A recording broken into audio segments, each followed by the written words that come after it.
Welcome to The Explainer. Today, we're breaking down the complete care and growth guide for the China doll plant. This is easily one of the fastest growing, most beautiful, yet, let's be honest, incredibly demanding indoor trees you can get your hands on. If you've ever wanted a lush indoor canopy, but felt totally intimidated by this plant's reputation, well, you're exactly in the right place. We're going to demystify its needs entirely, based on the latest expert guidance. Plant expert Anastasia Remislow really hit the nail on the head with this quote. China doll plant is one of those indoor trees that looks gentle and delicate, then reminds you very quickly that it has opinions. And wow, is that true? This plant is an absolute diva. It looks remarkably soft and elegant, right? But it is notorious for throwing spectacular tantrums if you even look at it the wrong way. Today, we're going to decode those tantrums and turn you into an absolute expert at managing them. Here's our roadmap for today's explainer. First, we'll meet the dramatic China doll. Second, mastering light and water. Third, soil, climate, and feeding. Fourth, pruning and propagation secrets. And finally, fifth, troubleshooting common plant drama. By the end of this, you'll have every single tool you need to keep this plant thriving. Okay, let's dive into part 1. Meet the dramatic China doll. Fast, lush, and highly opinionated. So when this tree is actually happy, it can reach 4 to 6 feet tall indoors with a spread of around 2 to 3 feet. It grows exceptionally fast. Seriously, it can make a room feel completely lush in a real hurry. When you finally see that full, towering green canopy sitting right there in your living room, you'll realize exactly why putting up with its strict care requirements is so incredibly rewarding. It is a stunning visual statement. Now, what really sets it apart from other indoor trees is its foliage. The China doll has what we call bipinnate leaves. That essentially means the leaves are divided into leaflets and then divided all over again. This structure right here is what gives the China doll its signature delicate, airy, and almost lace-like texture.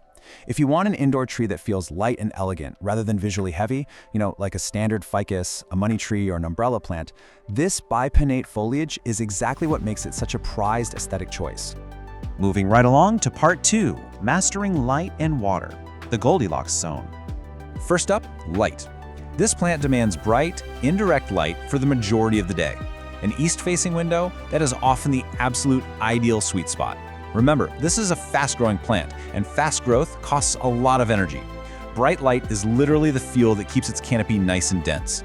If you stick it in a dim corner, the stems will quickly stretch out to chase the nearest window, and you're going to end up with leggy, flimsy, open growth. If your space is naturally dim, honestly, just getting a grow light is a much better fix than hoping the plant will somehow adapt. Trust me, it won't. The consequences of swinging between bone dry and soaking wet are severe. On the left, we have underwatering. The leaves droop, leaflets look super thin, the whole plant feels limp, and it just sheds its lower foliage. On the right, overwatering. You get yellow leaves, mushy stems, a sour smell coming from the soil, and a plant that goes limp even while wet. Notice a pattern here? In both extremes, the plant goes completely limp. If it's drooping while the soil is wet, do not water it again. That is a root problem, not a thirst problem. To avoid these wild, dramatic swings, I highly recommend using a moisture meter to make sure you're getting it just right.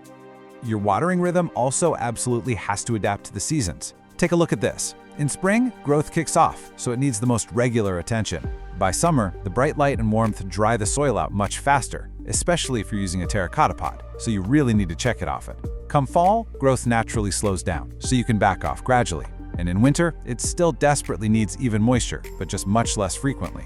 Oh, but a quick heads up. Pay really close attention to your indoor climate. A room blasting with warm, dry winter heating can sometimes act a whole lot like summer, drying that root ball out surprisingly fast. Which brings us to part 3, soil, climate, and feeding, fulfilling the diva's lifestyle preferences. Listen, this plant completely despises dense, muddy, suffocating potting media. Sitting in water at the bottom of a pot will push it toward rot incredibly fast. To prevent suffocating those sensitive roots, you're going to want to use this ideal DIY mix.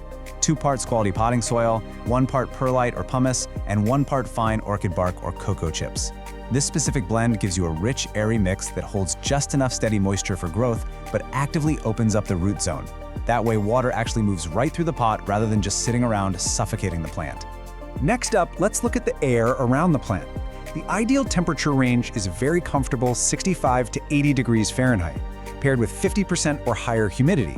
And here is a massive warning label for you. Avoid AC blasts, cold drafts, open doors, and hot winter radiators. Sudden temperature swings or bone-dry air will immediately result in a massive tantrum of dropped leaflets. If your home gets particularly dry in the winter, just grab a humidifier or set the pot on a pebble tray. It simply wants consistent warmth and moderate moisture in the air at all times. No surprises. To support its fast growth, the China doll is definitely a hungry grower, but surprisingly, it's not a heavy feeder. You want to feed it lightly. We're talking just once a month during the active growing seasons of spring and summer, using a balanced liquid fertilizer diluted down to half strength. And this is absolutely crucial. Never feed a dry root ball. Applying fertilizer to a dry plant is a surefire way to scorch its sensitive roots. Also, overfeeding it to try and force growth will actually just push the plant into weak, overly soft growth. So stick to this gentle schedule. All right, part 4. Pruning and propagation secrets. Maintaining the canopy. The difference between mere survival and truly thriving indoors all comes down to pruning.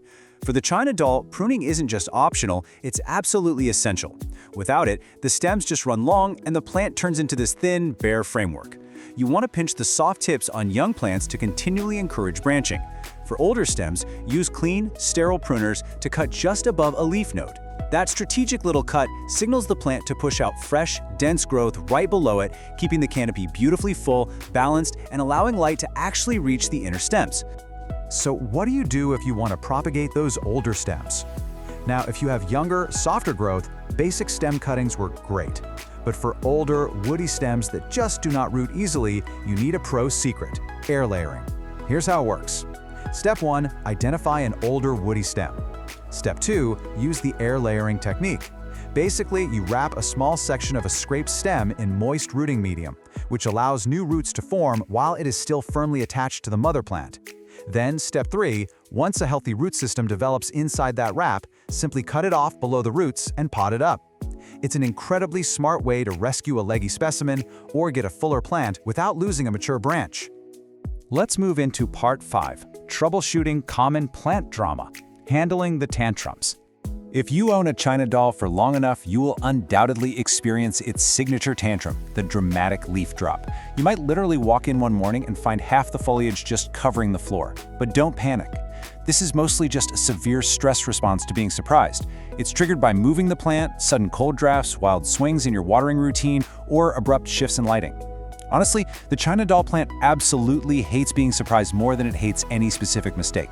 So the absolute best cure? Find one bright, stable spot for it, get your watering perfectly dialed in, and then leave it alone. Do not move it. Unfortunately, when a plant gets stressed from those environmental swings, it essentially becomes a massive beacon for pests. Here are the common invaders you need to actively monitor. We've got spider mites, which love dry rooms and leave faint little webs, mealybugs, looking like little cottony clusters stuck in the branches, scale insects, which look like small brown bumps clinging to the stems, aphids on the soft new growth, and whiteflies, which usually come from other infested plants. Because the China doll has such fine, highly branched foliage, pests easily hide right in plain sight.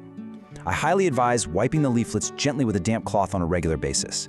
And if you spot even one of these bugs, isolate the plant immediately to treat it. So, the crucial point is this. The golden rule of troubleshooting a China doll is to always fix the base problem first, whether that's adjusting the light, the water, or checking the roots. Pests and yellowing leaves are usually just secondary symptoms of a weak, stressed plant. And whatever you do not panic and try to repot, move, fertilize, and prune the plant all in one single week. As we've learned throughout this explainer, this plant likes one change at a time. It desperately wants subtle corrections, not a full lifestyle renovation. Which brings us to the ultimate question. Are you ready to meet its demands for a lush indoor canopy? Look, yes, the China doll plant is a total diva. It requires a precise Goldilocks zone of light, perfectly even moisture, and a completely stable environment. But unlocking the secrets to this fast-growing, lace-like tree is a tremendously rewarding challenge. Once you get it right, it pays you back with a vibrant green canopy that will literally transform your space. Thank you so much for joining me on The Explainer. Now that you know how to master the dramatic China doll, what other demanding diva plants are you finally ready to conquer?